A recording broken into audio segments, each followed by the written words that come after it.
வணக்கம். என் பேர் மாது. திமுக தீய சக்தி.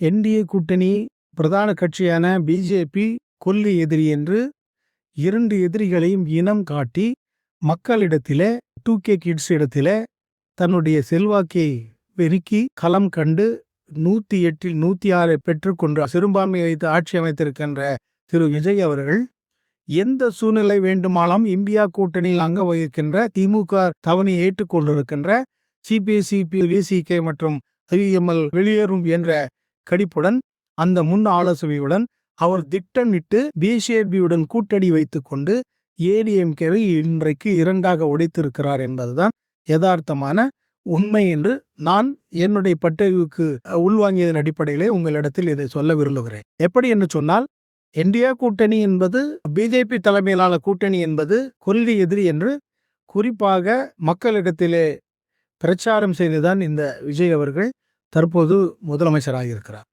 அந்த என்டிஏ கூட்டணியில் அங்கம் வகித்த தமிழ்நாட்டின் மிகப்பெரிய பிரதான கட்சியாக இருந்த ஐயா இபிஎஸ் எடப்பாடி அவர்களின் தலைமையிலான அண்ணா திராவிட முன்னேற்ற கழகத்தை தற்சமயம் 2ஆக பிளந்திருக்கிறார் என்பது இது விஜயனுடைய திட்டமிட்ட சதி என்பதை என்னால் புரிந்து கொள்ள முடிகிறது. காரணம், அவரே என்ன செய்திருக்கிறார் என்று சொன்னால், முன்னாள் முதலமைச்சர் ஸ்டாலின் அவர்களையும் சந்தித்திருக்கிறார், திரு சீமான் அவர்களையும் சந்தித்திருக்கிறார், திரு அன்புமணி ராமதாஸ் அவர்களையும் சந்தித்திருக்கிறார், சிபிஐ, சிபிஎம் மற்றும் திருமாவளவன் போன்ற அனைத்து தோழர்களையும் சந்தித்திருக்கின்றார். அப்படி எடுத்துக்கொண்டேனால் அதிமுகவின் பொது செயலாளரான தலைவரான தலைமையேற்று நடத்திய களம் கண்ட ஐயா எடப்பாடி பழனிசாமி அவர்களை இவர் நிராகரித்து அந்த தலைமையின் கீழ் வெற்றி பெற்ற அந்த அணிகளில் இருந்து அந்த உறுப்பினர்களில் இருந்து 25 நபர்களை உடைந்த கூட்டணிக்கு தலைமையான CV சண்முகத்தையும் வேலுமணி அவர்களையும் தனியாக சந்திக்கிறார். இதன் உள்நோக்கம் என்ன என்று சொன்னால், எதிர்காலத்தில் ஒரு இந்தியா கூட்டணியில் அங்கம் வகித்த விடுதலை சிறுத்தைகளும் சிபிஐ, சிபிஎம் மற்றும் ஐஎம்எல் போன்றவர்களும் ஆதரவை வாபஸ் விலக்கி கொண்டால் அரசு நீண்டகால் நடத்த முடியாது என்ற உள்நோக்கத்தின் அடிப்படையிலே அதிமுகவை 2 அணியாக பிளந்து தன் ஆட்சியை தக்க வைத்துக் கொள்ள வேண்டும் என்ற ஒரே நோக்கத்தின் அடிப்படையிலே திரு விஜய் அவர்கள் இந்த வேலையை செய்திருக்கார் என்பது சாதாரண சின்ன குழந்தைகளுக்கு கூட தெரியும் என்பதுதான் என்னுடைய கருத்து. அதாவது நான் சின்ன வயசுல படிச்ச ஒரு ஞாபகம் என்னன்னா, 4 எருது ஒன்னா இருந்தா ஒரு சிங்கத்தை அடிக்க முடியும் அப்படின்னு சொல்லி. அப்போ இந்த 4 எருதும் ஒன்னா இல்லாததன் அடிப்படையில இந்த சிங்கம் 4ம் தனித்தனியா அடிச்சு சாப்பிட்டுட்டு இருக்குது. அந்த சிங்கம் வேற யாரும் இல்ல, RSS இயக்குகின்ற பிஜேபியும் அவர் தலைமையை ஏற்றுக்கொண்டு தமிழ்நாட்டில் தற்பொழுது ஆட்சி அமைத்திருக்கின்ற திரு விஜய் அவர்களும் தான் என்பதை நான் இந்த நேரத்திலே குறிப்பிட ஆசைப்படுகிறேன். அதே சமயத்தில் இந்த தோல்விக்கான காரணத்தை நாம் ஏற்கனவே கடந்த ஆடியோடியில் தங்களிடத்திலே என்னுடைய குமரர்களை பதிவு செய்திருக்கின்றேன். இந்த சூழ்நிலையை நான் குறிப்பிட வேண்டுமே. ஆனால் திமுகவாகட்டும் அதிமுகவாகட்டும் திராவிட பாரம்பரிய பெரியாரின் வாய்ப்புகளும் அண்ணா வழிகோட்டர்களாக வந்தவர்கள், இவர்களுக்கு ஆட்சிக்கு அதிகாரத்துக்கு வந்த பிறகு மக்கள் நலனை அக்கறை இல்லாமல் தன் நலன் மட்டுமே அக்கறை எடுத்துக்கொண்டு தன் சுயசார்புக்காக சுய சம்பாதனைக்காகவுமே தங்களை நிலைநிறுத்தி கொண்டார்களே ஒழிய மக்களுடைய எதிர்காலத்தில் வருங்கால சந்ததியினுடைய எதிர்காலத்தை பற்றி இவர்களுக்கு எந்த விதத்திலும் ஆலோசனையாக முன்வைத்துக் கொண்டு எந்த செயலும் ஈடுபடவில்லை என்பதுதான் யதார்த்தமாக புரிகிறது. காரணம், இன்னைய 2K கிட்ஸுகள் என்ன சின்ன குழந்தைய வச்சு ஓட்டு போட வைக்கிறார். என்ன, நீங்க சாக்லேட்டுக்கும் பிஸ்கெட்டுக்கும் ஐஸ்கிரீம் வேணும்னா நீங்க அடம்பிடிக்கீங்கல்ல, அந்த மாதிரி அடம்பிடிச்சு உங்க அப்பா கிட்டயோ அம்மா கிட்டயோ சித்தாகப்பட்டியோ பெரியப்பா கிட்டயோ மாமங்கிட்டயோ அண்ணன் தங்கச்சிங்க கிட்டயோ நீங்க எல்லாம் அடம்பிடிச்சு ஓட்டு போட வைக்கணும் அப்படின்னு சொல்லிட்டு நிர்பந்திக்கிறார். இது ஒரு மிகப்பெரிய குற்றம். ஏன்னா இந்த பிரச்சாரம் யாருக்கு போகணும், வயது அவங்க கிட்டதான் தன்னுடைய பிரச்சாரத்தை கொண்டு போகணும். இந்த சிறு குழந்தைகள் மூலமா ஒரு மூளை செலவை செய்து தன்னை ஒரு அதிகார வெறி பிடித்த இது ஆணவ போக்கு செய்த ஒரு பிரச்சாரம். இதற்கு இன்றைய காலத்தில் இருக்கக்கூடிய இளைஞர்கள் மாணவர்கள் தங்களுடைய எதிர்காலத்தை யூகிக்காமல் யோசிக்காமல் ஆலோசிக்காமல் அரசியல் தெளிவு இல்லாதனுடைய விளைவுதான் சினிமா மோகத்தின் அடிப்படையிலே பேர்பட்ட ஒரு நிகழ்வு நம் தமிழகத்தில் நடந்திருக்கிறது என்பது என்னால் புரிந்து கொள்ளப்படுகிறது. எனவே திமுக உடைந்ததற்கு மிகப்பெரிய சூத்திரதாரி பிஜேபியும் மற்றும் விஜய் அவரிடம் தான். உங்களுக்கு நல்லா தெரியும், அதிமுகவின் பொதுச் செயலாளர் எடப்பாடி அவரை போய் சந்திக்கவே இல்லை. ஏன்? நேற்று வரைக்கும் தீய சக்தின்னு சொன்ன திரு ஸ்டாலின் அவர்களை போயிட்டு அவர் வீட்டுல சந்திக்கிறேன். அவங்கள ஊழல் கட்சின்னு தான் சொன்னீங்க, தீய சக்தின்னு சொல்லல. ஆனா அவரை போய் நீங்க சந்திக்கல. அப்படியே நீங்க சந்திச்சிங்க பரவாயில்ல. நீங்க 2ஆ உடைச்சீங்கல்ல. அந்த ஊழல் சக்தின்னு சொன்னவங்கள, ஊழல் இல்லாத ஆட்சி, தூய சக்தின்னு சொன்ன நீங்க, ஊழல் கட்சியில இருந்து உடைத்தெடுத்து கொண்டு உங்க ஆட்சியை நீங்க தக்க வச்சு பாக்குறீங்கன்னா, நீங்க என்ன ஊழல் செய்யாத என்ன தூய்மை கட்சி? இங்கே தெரியுதுல்ல உங்க தூய்மை என்னன்னு சொல்லி. நீங்க எதிர்காலத்துல என்ன மாதிரி தூய்மையை மக்களுக்கு கொடுக்க போறீங்கன்றது இதுல இருந்தே தெரியுது இல்ல. விளையும் பயிர் முறையிலே தெரியுது இல்ல. சரி, தீய சக்தின்னு சொன்னீங்க. தீய சக்தியோட கூட்டணியில் இருந்தவங்க தானே சிபிஐ, சிபிஎம், விசிக, ஐயுஎம்எல் மற்ற தேமுதிக எல்லாமே. அந்த தீய சக்தியில் அங்க அன்பை வகித்த அவர்களையும் நீங்க உள்வாகி இருக்கிறீங்கன்னு சொன்னா உங்களுக்கு பதவி வெறி இருக்குன்னு தான் அர்த்தம். இந்த மக்களோட எதிர்காலத்தை பத்தி நீங்க நினைக்கல. இந்த எதிர்கால சந்ததிக்கு என்ன செய்யணும்ன்றது நீங்க யோசிக்கல. அந்த தீய சக்தி என்ன சொல்றாரு? பிப்ரவரி மாசமே சொல்றாரு, சட்டசபையில அவர் பட்ஜெட்ல போடும்போது சொல்றாரு, 21 இவங்க மொத்த கடன் திமுகவுடைய கடன் 4,00,000 கோடி. நான் இன்னைக்கு வரைக்கும் மொத்தமா சேர்த்து 10,00,000 கோடி இருக்குது அப்படின்னு சொல்லிட்டு வரவு செலவு கட்டத்தை வச்சுட்டு போவாரு. அதுக்கு பிறகுதானே நீங்க எல்லாத்தையுமே சொன்னீங்க, அறிக்கை விட்டீங்க. பெண்களுக்கு அதை செய்யறேன், ஆய்மாமச்சு கொடுக்குறேன், இடைநிற்றலுக்கு பணங்களுக்கு 15,000 கொடுக்குறேன், 2,500 ரூபாய் கொடுக்குறேன், தமிழ்நாடுக்குள்ள பெண்களுக்கு இலவச பஸ் வசதி கொடுக்குறேன், 200 யூனிட் ஃப்ரீ கொடுக்குறேன்னு சொல்றீங்க. 200 யூனிட் ஃப்ரீ எப்படி கொடுக்குறீங்க? எத்தனை யூனிட் யூஸ் பண்ணா எவ்வளவு கொடுக்குறேன்னு சொல்றீங்க. அதனுடைய உங்களோட உள்நோக்கம் தெரியுது இல்ல. அது மட்டும் இல்ல, நீங்க பப்ளிக் பதவியேற்பு அன்னைக்கு சொல்றீங்க கஜானா காலிப்படுத்தி போயிட்டாங்க, தொடச்சி எடுத்து போயிட்டாங்க. அது தொடச்சி எடுத்துட்டாங்கிறது பிப்ரவரியிலே தெரியும். திருத்தி ஏன் நீங்க இந்த மாதிரி சலுகை செய்யறேன்னு சொன்னீங்க? அப்ப மக்களை ஏமாத்துறதுக்கா? இந்த 2K கிட்ஸுங்களை வச்சு, சினிமா மோகத்துல வச்சு மக்களை பிரெயின் வாஷ் பண்ணி உங்களோட ஆட்சி அதிகாரத்தை நீங்க செய்யற ஊழலுக்கெல்லாம், நீங்க செய்யாத ஊழலா உங்க சினிமாவில் நீங்க பிளாக் பண்ணி வாங்கியா? 100 ரூபாய் டிக்கெட் எத்தனாயிரம் ரூபாய் ஏத்தீங்க? அந்த 10,000 ரூபாய் பிளாக் தானே. யார் கணக்கு கட்டினாங்க? உச்சத்துல இருந்து வந்தவங்க தானே நீங்க சொன்னீங்க. அந்த உச்சத்துல இருந்து எந்த மாதிரி உச்சத்துல இருந்து வந்து அந்த உச்சத்துல இருந்து வந்ததுக்கெல்லாம் அப்பன்ஸ் கொடுத்துருக்கீங்களா? இல்ல.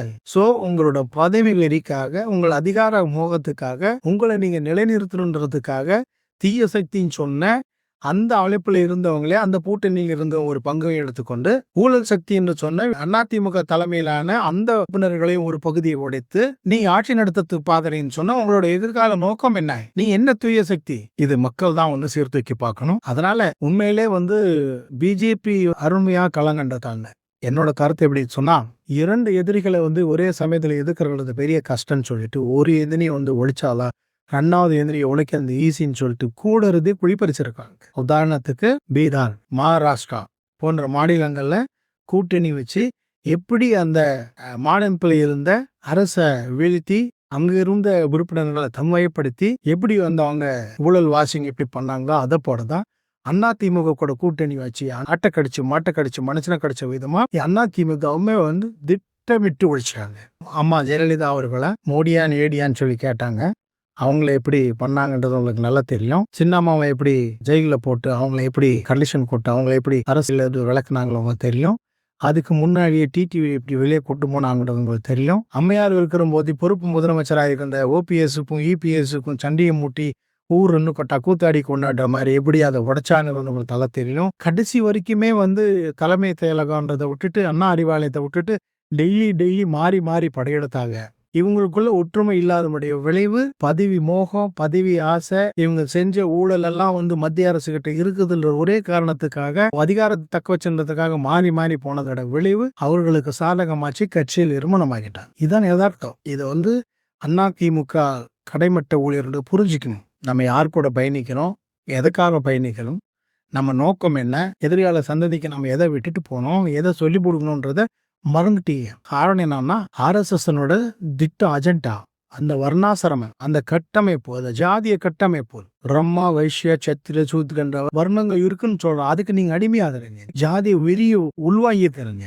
எல்லாரும் விவசாயிகள் தான் நீங்க புரிஞ்சிக்கல, எல்லாரும் தொழிலாளர்கள் தான் புரிஞ்சிக்கல, எல்லா உழைப்பாளிகள் தான் புரிஞ்சிக்கல. புரியாத பக்குவத்துல ஜாதிய வெறியில, மொழி வெறியில, மத வெறியில நம்மளுடைய உரிமைகள் பறி போடுறதுன்றது மறந்துட்டு இவங்க பின்னாடி போறதோட விளைவு மிகப்பெரிய ஒரு கட்டுக்கோப்பான அதிமுக அமைப்பு இன்னைக்கு சீர்குலைஞ்சிருக்கு. இந்த சீர்குலைவது காரணம் முழுக்க RSS, பிஜேபி, அதுக்கு வெளி போனவர்கள் அதிமுகவில் இருந்த அதிகார மோகத்தில் இருந்தவர்கள் தான். இதை அவங்களுக்கு சாதகமா பயன்படுத்திட்டாங்க. அதை விஜய் அதை சரியா சாதகமா பயன்படுத்தி அவங்க ஒடிச்சிருக்காரு. இதுதான் இன்றைக்கு இருக்கிறோம் யதார்த்தம். அது போலதான் நான் ஏற்கனவே கடந்த வீடியோவில் கூட சொல்லியிருக்கேன்.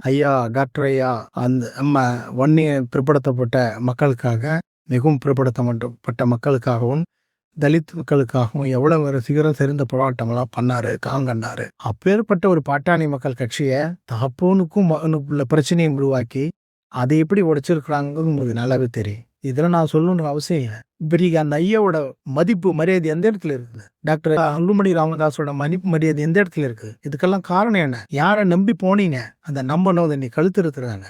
நீங்க இதுக்கு மேலே புரிஞ்சுக்கலன்னு சொன்னா இன்னும் எதிர்காலம் சூனியமாகன்றது தான் என்னோட கருத்து.